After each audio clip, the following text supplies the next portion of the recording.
Hello, আসসালামু আলাইকুম। কেমন আছেন সবাই? আশা করছি সবাই ভালো আছেন। চলে আসলাম আরেকটি ব্লগ নিয়ে। আর আজকের ব্লগটি খুবই ইন্টারেস্টিং একটা ব্লগ। শুরুতেই মনে হয় অনেকেই গেস করতে পারছেন। দেখতে পাচ্ছেন এখানে একটা মেশিনের সাহায্যে রুটি বেলা হচ্ছে। আর এটা হচ্ছে আসলে পাস্তা বা নুডলস তৈরি করার জন্য মেশিন সম্ভবত। আমি এত ভালো জানি না, যেহেতু আমি এটা কখনো ইউজ করিনি। তো এটা হচ্ছে আমার বাসা না, আমরা বেড়াতে গিয়েছিলাম আমাদের এক ইন্ডিয়ান ফ্যামিলি। ওনাদের আমাদের সম্পর্ক হচ্ছে ফ্রেন্ডলি সম্পর্ক। তো ওনারা আমাদেরকে ইনভাইট করেছিল ওনাদের সবচেয়ে ফেভারিট যেই খাবারটা, যেটা আমাদের দেশেও খুবই ফেমাস একটা খাবার, আর সেটা হচ্ছে পানিপুরি।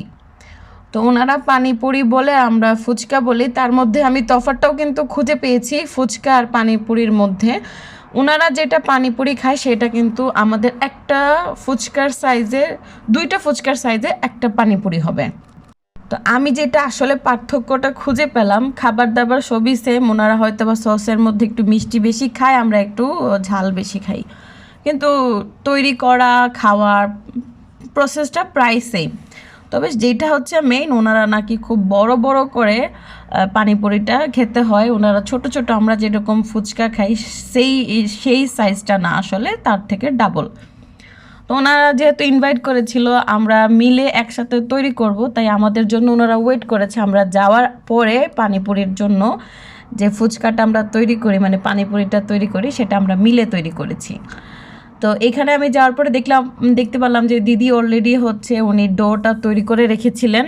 তো আমি ডোটার ভিডিওটা আর করতে পারিনি, শুধু কিভাবে তৈরি করেছেন, রুটিটা কিভাবে বেলেছেন সেটা আপনাদের সামনে তুলে ধরার চেষ্টা করেছি আজকের ভিডিওতে।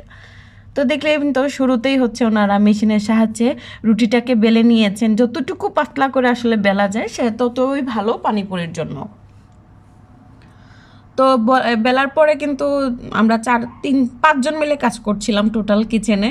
একজন রুটিটা মেশিনের মধ্যে বেলে দিচ্ছেন, আর ওনাদের বড় মেয়ে হচ্ছে এই প্রথমে রুটিটাকে ছোট করে একটা কেটে দিচ্ছে। আর কাটার জন্য সে ব্যবহার করছে একটা বড় সাইজের বোতলের মুখ, মানে লিড। আপনার চাইলে ছোট গ্লাস বা কোনো ডাইস দিয়েও কেটে নিতে পারেন। তো এটা কেটে নেওয়ার পরে হচ্ছে তারপরের প্রসেস হচ্ছে সেটাকে আবার খাট বেলুন দিয়ে বেলে নেওয়া হচ্ছে, যাতে আর একটু পাতলা হয়। কারণ ওনাদের কথা হচ্ছে এটা যত পাতলা হয় ততই ভালো লাগে খেতে, আর এটা নাকি ফুলেও। তো এটা হচ্ছে একটা টিপস আসলে। তো সেইখানে আমরা কিন্তু সবাইরই কিচেনের মধ্যে, মানে ছোট একটা কিচেনে 5জন মানুষ গায়ে লেগে লেগে কাজ করছিলাম। তো আমি হচ্ছে কখনো ফুচকাটা ভাজাতে হেল্প করছিলাম, কখনো রুটির জন্য মানে সেকেন্ড টাইপ যে বেলতে হয় সেটাতে হেল্প করছিলাম। তো আমরা সবাই মিলে আসলে এই কাজগুলো করে নিচ্ছিলাম। আর মেইন বিষয় হচ্ছিল যে আমার তো এই পাস্তা মেশিন নাই, আর অনেকেরই ঘরে দেখা যায় পাস্তা মেশিন নাই। সমস্যা নেই, পাস্তা মেশিনটা থাকা বা না থাকা বড় কথা না, মেইন হচ্ছে রুটিটা একদম পাতলা করে বেলে নেওয়াটাই হচ্ছে মেইন। আর এই রুটির ডয়ের মধ্যে হচ্ছে ময়দা আর সুজি মিক্স আছে। আর আর কি আছে আমি জানি না, আমি জিজ্ঞেস করেছিলাম, এটা প্রায় অনেক আগের ভিডিও, প্রায় 2 থেকে 2.5 মাস আগের ভিডিও, আমি ভুলে গিয়েছি এক্স্যাক্টলি। আর আপনারা তো অবশ্যই জানেন আমরা দেশে যেভাবে ফুচকার জন্য ডোটা তৈরি করি একদম সিমিলার সেইভাবেই ডোটা তৈরি করা, তবে কাইটা যাতে একটু শক্ত হয়, নর্মাল রুটির মতো নরম না হয়, ওইভাবেই তৈরি করা। তারপরে হচ্ছে রুটিগুলাকে আমরা আবার যখন ওনারা বেলে নিবেন, মানে ছোট করে কেটে নিবেন।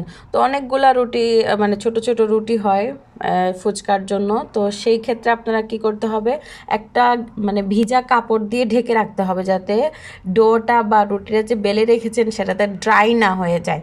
তো এটা কিন্তু আরেকটা টিপস, আপনারা যখন একসাথে রুটি একসাথে বেলে নিবেন, অবশ্যই কোনো একটা পাতলা ভালো পরিষ্কার কাপড় একটু ধুয়ে, মানে একটু ভিজে ভিজে করে উপরে দিয়ে রাখবেন, যাতে ভিতর থেকে ড্রাইনেসটা চলে না আসে।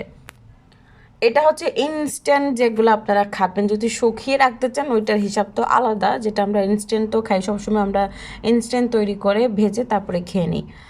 তারপরে হচ্ছে আমরা ভেজে নিচ্ছি চুলার মধ্যে। আর অবশ্যই ভাজার জন্য তেল লাগবে একটু বেশি, ভালোই বেশি, একটু না ভালোই বেশি লাগবে। আর সবচেয়ে বড় কথা হচ্ছে যেটা, তেলটা অতিরিক্ত পর্যায়ে গরম করতে হবে, আবার ঠান্ডা হয়ে গেলে কিন্তু ফুলবে না। দেখবেন যত বেশি গরম হবে তেলটা, ততই রুটিটা ছাড়ার সাথে সাথেই ফুলে উঠবে।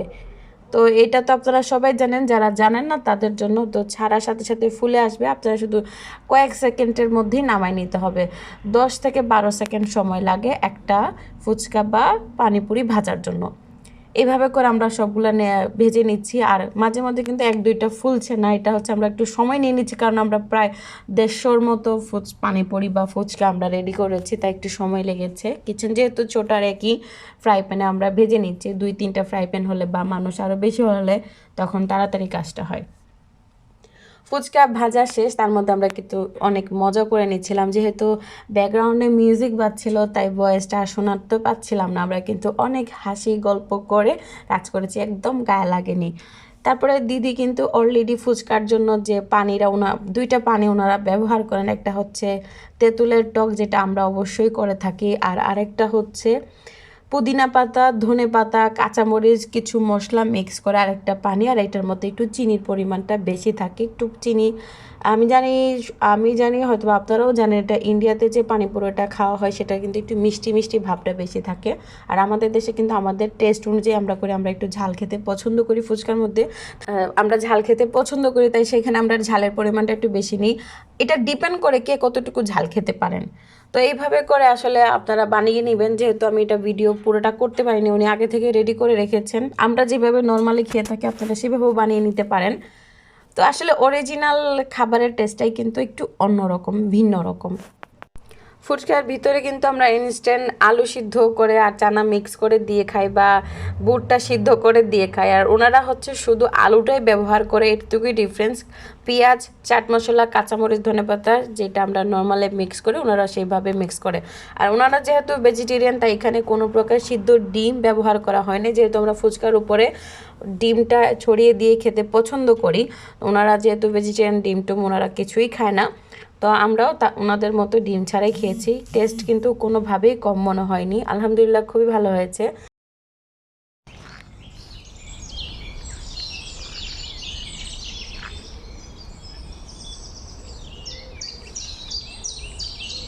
তো এখানে আমি একটা পানিপুরি আপনাদেরকে তৈরি করে দেখাচ্ছি, আর এটাতে আমাকে হেল্প করছে ওনাদের বড় মেয়ে।